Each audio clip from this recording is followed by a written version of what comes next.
Okay, so here is a conceptual question from the McGehee Electricity and Magnetism book. And for this question, it's number 6. It's asking, given this situation, that there is an equilibrium of a system where two charged particles of the same charge Q are being balanced of a string at length L right here, and they also have the same angle theta around. If this was going to be split, bisected. And we see that here it stops at a distance x. And what it's saying is, how can we put x in terms of g, l, theta, and q, and k? So basically we're asking to solve for x in terms of all of this. Well, since we know it's an equilibrium, what we can do is we can just focus on one side because this is going to be the same thing for here. Well, we know that the tension from this string right here,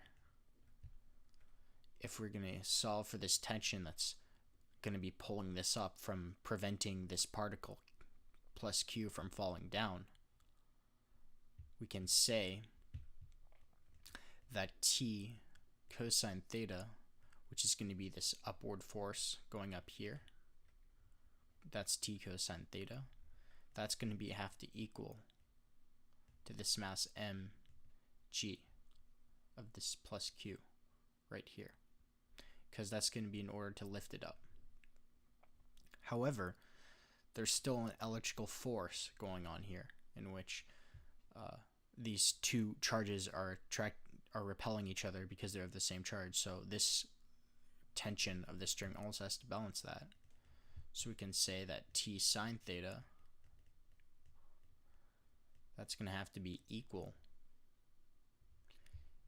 in the actual magnitude of the electrical force. So therefore, it's going to be kq squared over x squared.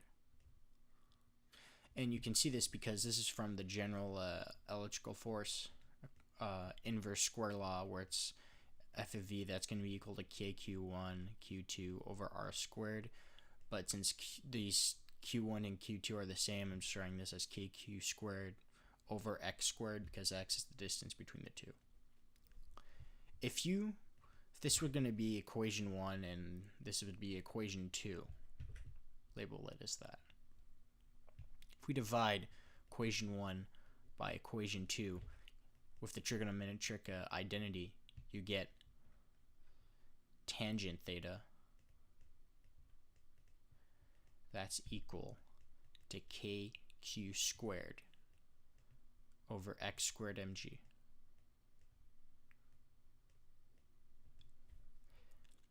And on the problem, it says we can use the approximation of sine theta is going to be approximate to tangent theta.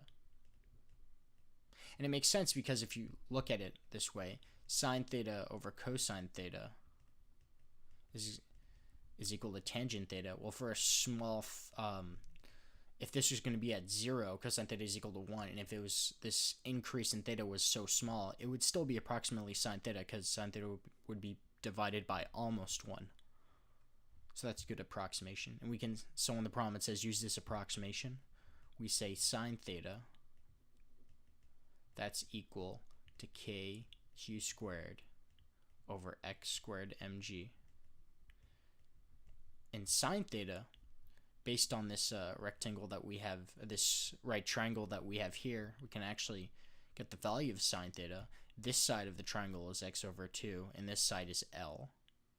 It's really opposite hypotenuse. Then we can say, okay, so x over 2L, that's equal to kq squared over x squared mg.